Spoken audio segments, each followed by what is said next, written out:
सुप्रभातम। उम्मीद है आप सभी लोग आनंद पूर्वक होंगे।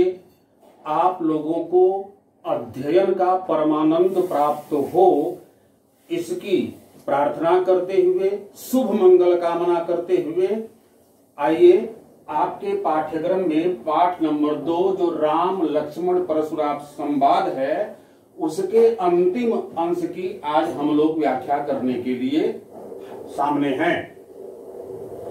देखिए, ध्यान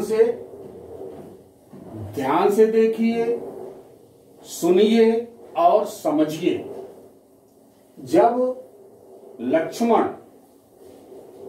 के समक्ष परशुराम ने अपने क्रोध में आकर के ये कहा कि थोड़ा सा मैं परिश्रम करता, इस फरसे से काट करके गुरु के ऋण से उऋण हो जाता।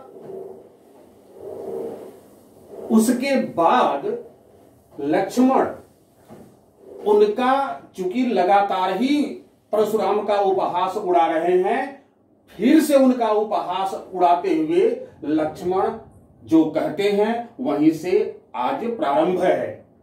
कहते हैं कि लखन कहऊ मुनि सील तुम्हारा, को नहीं जान विदित संसारा। हे मुनिवर, आपके सील स्वभाव के विषय में भला इस संसार में कौन नहीं जानता, सभी जानते हैं। माता पिता ही उऋण भय नीके, अगुर ऋण रहा सोच पड़ जी के। माता और पिता के ऋण से आप उऋण हो गए, बड़ी अच्छी बात है, लेकिन ये तो बड़ी ही चिंता की बात है। ये मन में चिंता होनी चाहिए यह कि गुरु का ऋण आज तक आपके लिए बकाया है। कहते हैं ना कि ऋषि जमदग्नि जो इनके पिता थे, एक बार इनसे कहा, आश्रम में बैठी हुई एक औरत की ओर संकेत करके, जाओ उसका गर्दन काट दो।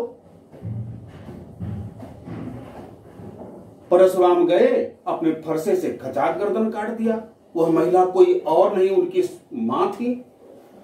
जमदग्नि ऋषि बड़ा खुश हुए, कहे कि मांगो वरदान।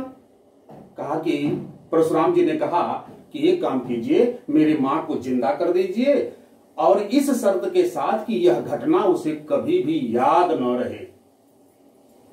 तो इस प्रकार से याद दिला रहे हैं लक्ष्मण कि पिता की आज्ञा मान करके पिता का ऋण चुकता कर दिया और मां को जीवित करके मां के ऋण से उऋण हो गए, लेकिन गुरु का ऋण आज तक आप पर बकाया है। सो जनु हमरे ही माथे काढ़ा, इसलिए ऐसा प्रतीत हो रहा है कि यह हमारे ही माथे से हमसे ही उस ऋण को निकालना चाहते हैं। काढ़ा माने निकालना। दिन चल गए, ब्याज बढ़ा, लेकिन बहुत दिन बीत जाने के बाद उस ऋण पर सूद ब्याज बढ़ गया होगा। इसलिए हे मुनिवर, अब आनीय व्यवहारिया बोली। आनीय माने ले आइए, व्यवहारिया माने हिसाब किताब करने वाले को। हिसाब किताब करने वाले को उस समय क्या कहते थे? मुंशी जी कहते थे। तो किसी मुंशी जी को ले आइए ताकि वह हिसाब किताब लगा करके बता दें कि आप पर कितना गुरु का ऋण है। और तुरंत देव मैं थैली खोली, मैं तुरंत अपनी थैली खोल करके उस ऋण को चुकता कर दूंगा। सो निकट वचन कुठार सुधारा। लक्ष्मण की इस प्रकार की कठोर वाणी को सुन करके विधिवत परशुराम ने अपने फरसे को संभाल कर पकड़ लिया। ठीक उसी समय हाय हाय सब सभा पुकारा। वहां उपस्थित जितने राजे महाराजे थे सब नहीं नहीं, ऐसा नहीं होना चाहिए, सब लोग अपनी जगह से ये बात चिल्लाने लगे। और जैसे ही सभा में उपस्थित लोग नहीं नहीं का शोर करने लगे, लेकिन तब तक यहां अजीब बात होती। अभी तक लक्ष्मण परशुराम को एक तरह से उनका उपहास कर रहे हैं, अब लक्ष्मण को भी क्रोध आ गया। ध्यान दीजिए, बड़े ही उग्र स्वभाव के लक्ष्मण थे और क्रोध आ गया लक्ष्मण को। कहते हैं लक्ष्मण कि भृगुबर परस देखा बहु मोही। हे मुनि श्रेष्ठ, हे भृगुवंश के श्रेष्ठ, बार बार आप मुझको फरसा दिखा रहे हैं। विप्र विचारी बचाओ निपदोही, ब्राह्मण समझकर मैं आपको बचा रहा हूं। ऐ राजाओं के शत्रु, हे श्रेष्ठ मुनि, केवल ब्राह्मण समझ करके आप अभी तक बचे हुए हैं। मिले न कबहु सुभट रंगाड़े, सच तो यह है कि आज तक युद्ध भूमि में किसी अच्छे योद्धा से आपकी मुलाकात नहीं हुई है। अद्विज देवता घर ही के बाड़े, हे मुनिवर, आप अपने घर के शेर हैं।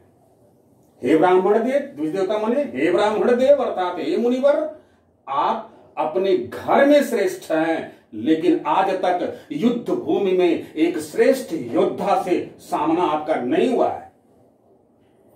बड़े ही कठोर वचन में, क्रोध में आकर के जब लक्ष्मण ने ऐसा कहा तो अनुचित कही सब लोग पुकारे।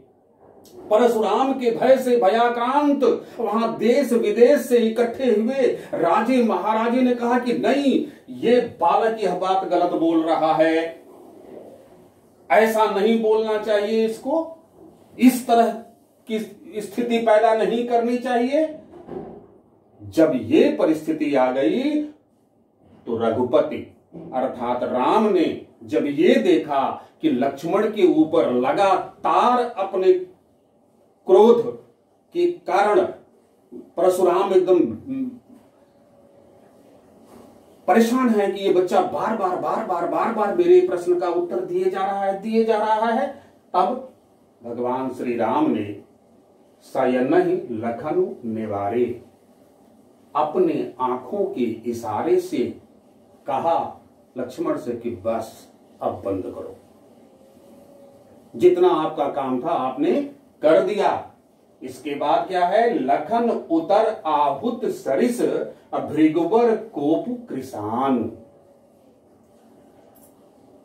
कि लक्ष्मण का उत्तर आहुति के समान, जिस प्रकार से जलती हुई आग में घी डालते हैं और आग की ज्वाला बढ़ती है, उसी प्रकार लक्ष्मण का उत्तर भृगुबर माने परशुराम के, कोप माने क्रोध और कृषानु माने अग्नि, परशुराम के क्रोध की अग्नि को बढ़ा रहा है, यानी आहुति का काम कर रहा है। क्या?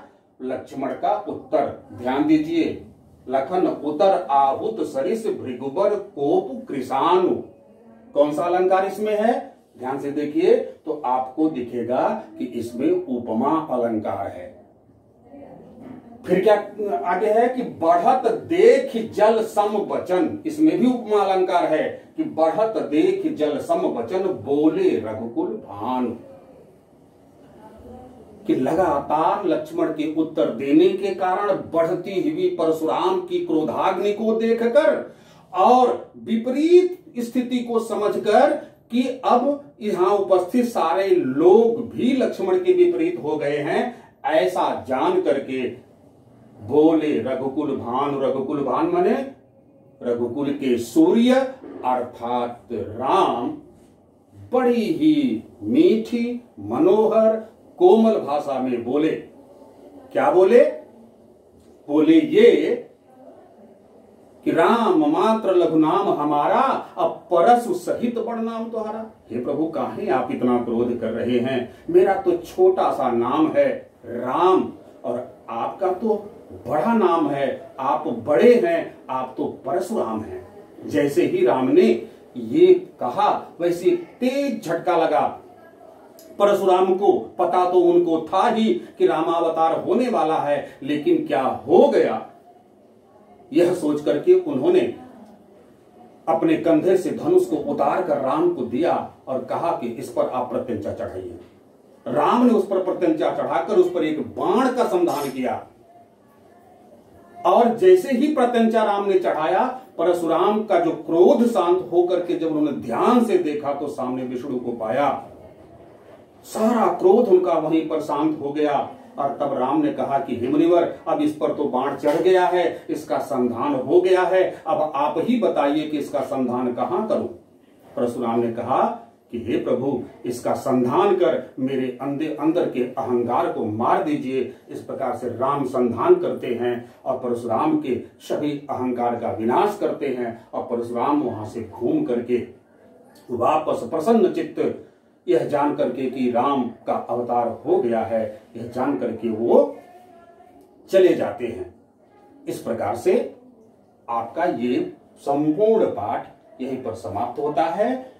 कल के वीडियो में हम लोग इस पाठ पर एक दृष्टि उसकी चर्चा करेंगे, ताकि पाठ का पूरा विचार भाव आप तक पहुंच जाए, अच्छी प्रकार से उसको जान लें। यह प्रयास कल किया जाएगा। आप आनंद रहिए, आनंद पूर्वक रहिए, मस्त रहिए, खुश रहिए और पढ़ने के आनंद को प्राप्त करते हुए आगे बढ़िए। धन्यवाद।